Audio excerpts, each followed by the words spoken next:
Hello, this is Allie with the Perception Trainers, author of The Perception Diet, and today I am going to bring you another video on money. So I have two other videos that I've done on kind of like focusing on money, and I put the links to those down below. And in this video, I'm going to be answering a question that I got, and I'm really excited about it. So here is the question itself, just so that I can be clear. All right, so it says, I have been struggling with the issue of money, and I was wondering if you could do a video on how to improve your relationship with money and not focus on the lack and focus on the abundance.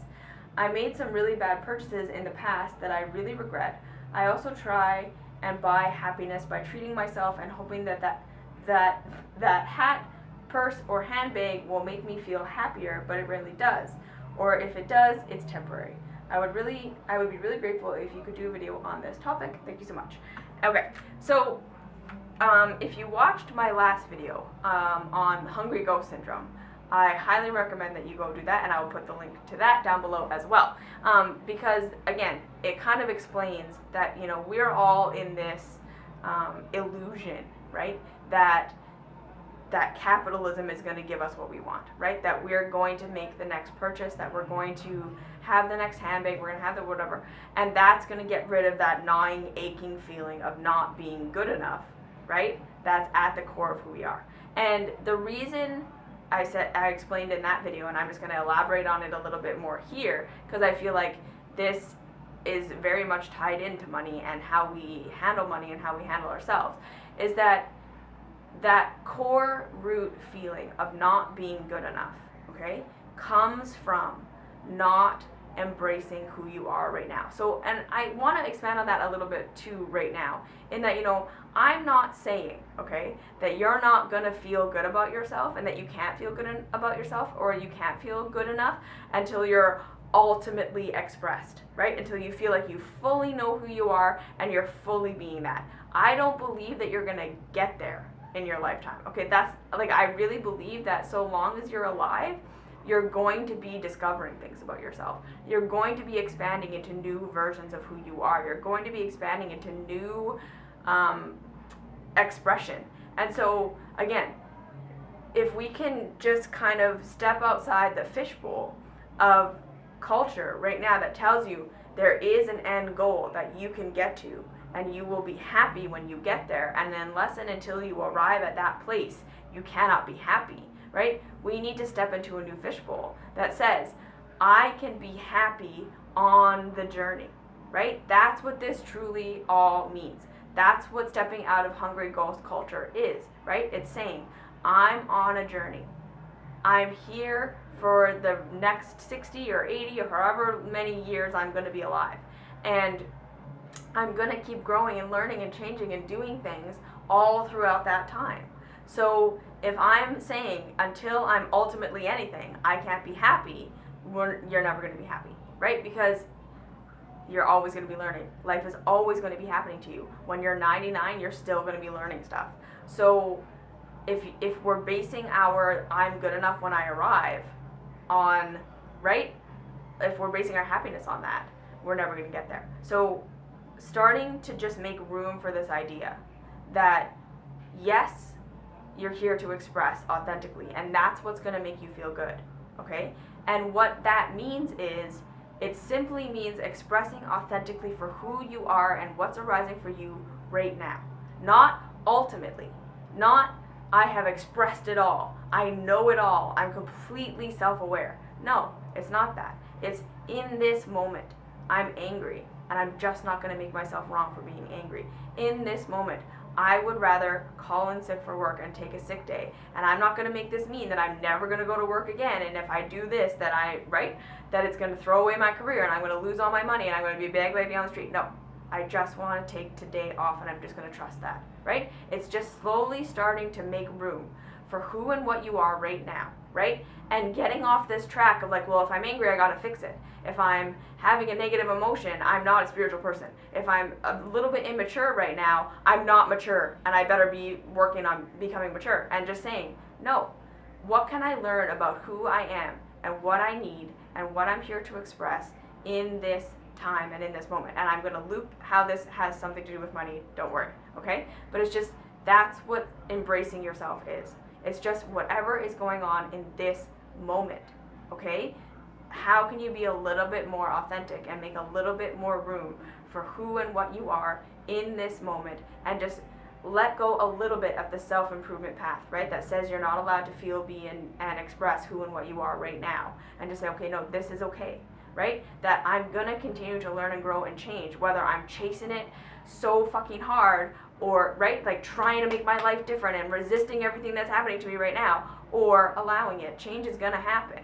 So I may as well just relax a little bit into what's going on. And then again, right, you'll discover that as you relax into what's going on, change actually happens faster because you learn faster. When you're not in resistance, when you're not judging who you are, when you're not judging how you feel, when you're not saying who I am and what I am is wrong and bad and I shouldn't be this and I gotta be better and I gotta do better and I gotta hate all these parts of myself, you actually learn about these parts of yourself and they give you information, right? And so for all the people out there who tell me, you know, I try and love and accept these parts of myself and they never give me any information, I would just say, well, are you still judging them as wrong? Are you still trying to get rid of them? Are you still trying to say, like, this part of me is not allowed to be here?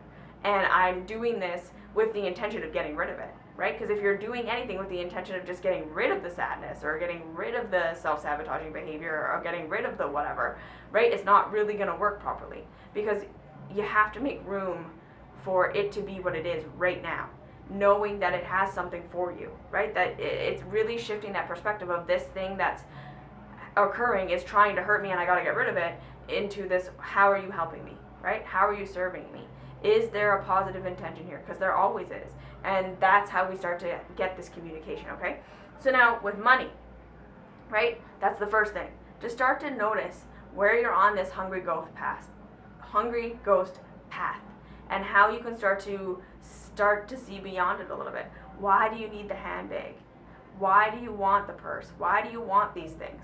What is it that you think they're going to give you beyond pleasure, right? Like, why would that give you pleasure? What does it actually mean to you to have the handbag? Like, what do you think it's going to mean, right? Like, do a little deeper investigation and see, could it be that I think, well, it's going to give me pleasure because it's going to make me special, it's going to make me unique, and that is going to make me lovable, and then the world is going to love me, and then I'll be happy because everyone loves me, right?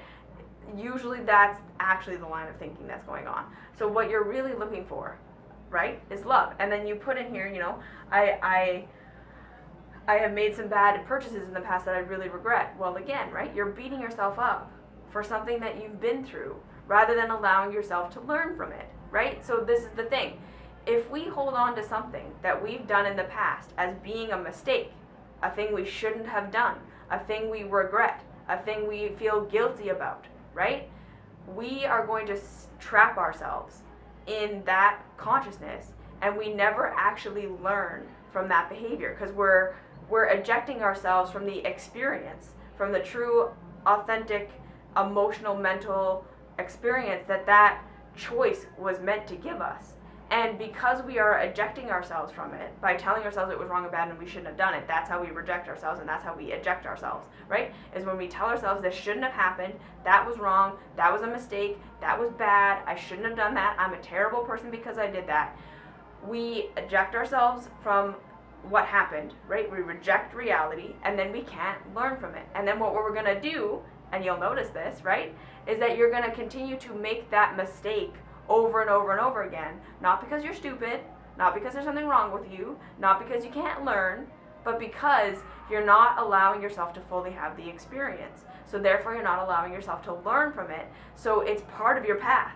It's part of what you're here to learn. It's part of what you're here to, like, it has some information for you. That purchase, those purchases that you made were information. Okay? They were not wrong. They were not bad. And the second you allow yourself to just relax the idea that they were wrong and bad, which I know what your fear is that if I give myself permission to feel okay about these things, then I'm just going to keep doing it. But I'm going to say, you're probably already keeping doing it. You're probably already continuing to make purchases that you regret, right?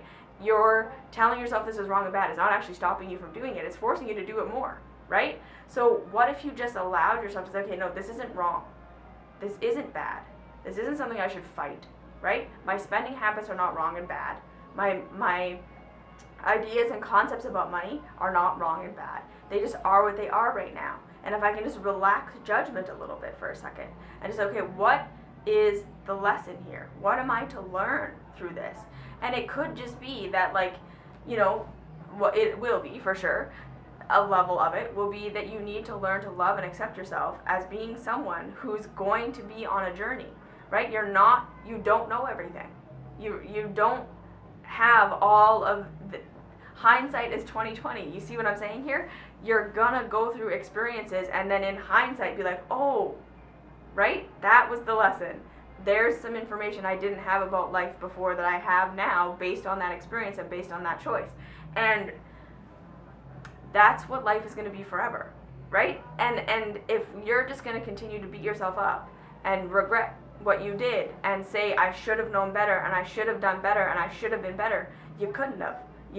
There was no possible way that you could have done better or been better or done different, because knowing what you know now doesn't count then, right? Knowing what you know now doesn't count then.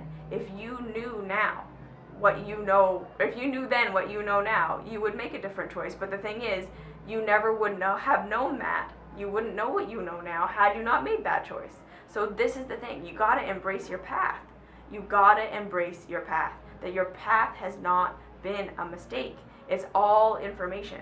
And this is part of what I would say has enabled me to do everything that I've done in my life, right? Is that I stopped making myself wrong for my journey. Really, really, really fundamentally, I stopped making myself wrong for my journey. I stopped creating guilt around the things that I had done. And I had a lot of things that I've done that I felt really guilty about. So I'm not telling you that I have some like perfect, clean record. I've never hurt anyone. I've never done anything. I've never done anything irresponsible. I've always been on top of my shit. Of course not, right? I'm freaking 28 years old. Of course I've made ridiculous choices. But, right, in allowing myself to not make myself wrong for those choices, I've learned from them. And then by learning what those things had to teach me about myself and about the world and about how things work, without the guilt, right, without the shame and without making myself wrong, I stopped having to have those experiences. That is how we get out of something that we're doing repetitively that we keep making ourselves feel bad for, is you got to stop making yourself feel bad for it, right? You think that by making yourself feel bad about it and making yourself feel guilty about it, that you are protecting yourself from doing it in the future. But if you really look at it, you're going to see that you're not protecting yourself from doing it in the future. It's actually forcing you to do it more and more and more, right? That it is through this learning to not judge yourself for what you've done, so that you can actually learn from the experience, that you fully integrate that experience, and then you don't have to have it again. That's how this works, okay? So those two things are the first thing, right? Why do you want what you want? What do you think it's going to give you? And has it ever actually given you that, right? Yes, the culture is going to tell you over and over and over again that buying something or having the newest, latest, greatest thing is going to mean something about you, right? That it's going to mean that you're awesome. It's going to give you this feeling of pleasure. It's going to give you this feeling of meaning. It's going to give you this feeling of uniqueness and specialness and lovability that you cannot possibly have without this thing. And you need to start to embrace the idea that you're here to love and accept yourself, okay? Second thing is really stop making yourself feel guilty for the things that you've done in the past with money, okay? And let it be something that you can learn from and grow through, and say that you're going to make mistakes in the future too, but they're not mistakes. It's all learning. It's all here to expand your consciousness, and you can either go through life believing that you've made all these mistakes, right, and be in a lot of pain and suffering because of that, or you can go through life and believe that the choices that you made educated you and expanded you, and because of those choices you are now more wise, more smart, more aware than you were before. And those are your two choices. You're going to have the same experience either way. So think of it that way. You're not going to avoid anything, right? Either way, you're not going to avoid anything. So you can either feel real shit about it, or you can learn from it and start to have new experiences. So that's the two options. Now, with switching from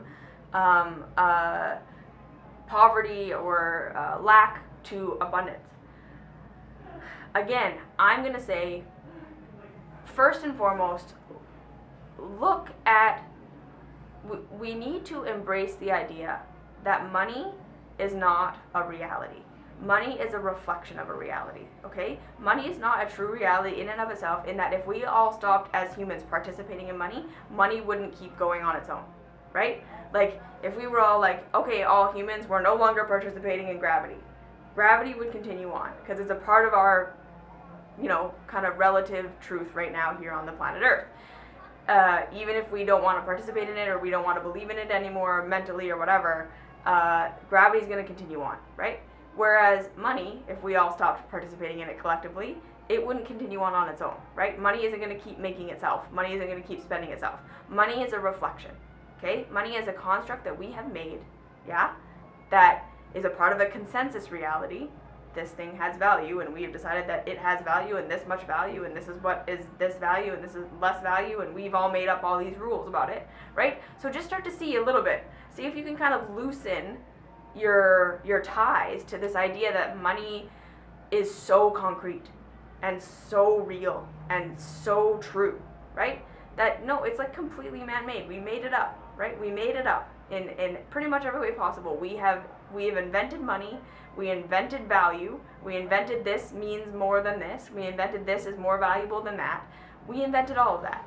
So if you can just kind of like relax into that for a second, like it might help you to realize that to put money on such a pedestal as being so real and so true, and value is so real and so true, and this external monetary thing is so absolute, right? And if you just relax that, you're gonna be able to step into a little bit better of a relationship with it, because it stops being so heavy and so meaningful, because it isn't, right? And then the second thing is, money, more or less, in our society, is just a vote, right? That's what money truly is. It doesn't mean anything about you. It doesn't mean anything about your worth. It doesn't mean anything about your value, because like I said, right, that's a made-up system. It's a made-up system, and we believe in it, and like I say, right, we reflect on ourselves, the amount of money I have, and the nice things that I have, or the things that I don't have, blah, blah, blah, mean something about me. And that's Freudian psychology. That's that Freudian capitalistic, we can convince people that they're pieces of shit, but maybe they can buy their way into being good, right? That what you have and how much money you have and your emotional state and all these things are a reflection of you as a human being. And if you can start to be strong enough to say that's not true, right? That's not really real. That's not really actually a thing. I'm going to start to take my power back and say, what determines my value and my worth is the fact that I'm here. I get to decide that. Am I valuable? Am I worthy? Am I expressing myself? Am I choosing every day to be a little bit more honest about who I am and then love that person from within? That's what's going to start to fulfill you. That's what's going to start to make you feel like you're worthy. That's abundance mindset. Is that my abundance, my worth, my value, love doesn't come from the outside. That's the journey we're taking.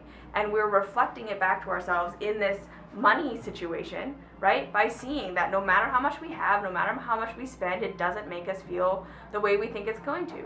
It never does. There's so many stories, like how many celebrities do we have to look at who are like, I got rich and famous and it didn't make me happy. Like how many times do we have to see that before we stop buying into this idea that, yeah, but if I just get the next person, I will be happy, right? Like I know I've heard this story over and over again. I know that I've never been happy with all the other persons, but this one's gonna do it. No, it isn't. We have to start thinking, right? Of course, you have that existential ache because you feel scared to be who you are. And it seems easier to just buy it, right? It seems easier that if I just have a better relationship with money and have abundance, I'll be happy. No, you won't, okay? It's not real. It's a made-up system. So let that go and start to do that inner work of expressing who you really are. And then just see your money as a vote. What kind of world do you want to see? If we live in this capitalist society, which we do right now, right? Most of us who are watching this video, our money is a vote.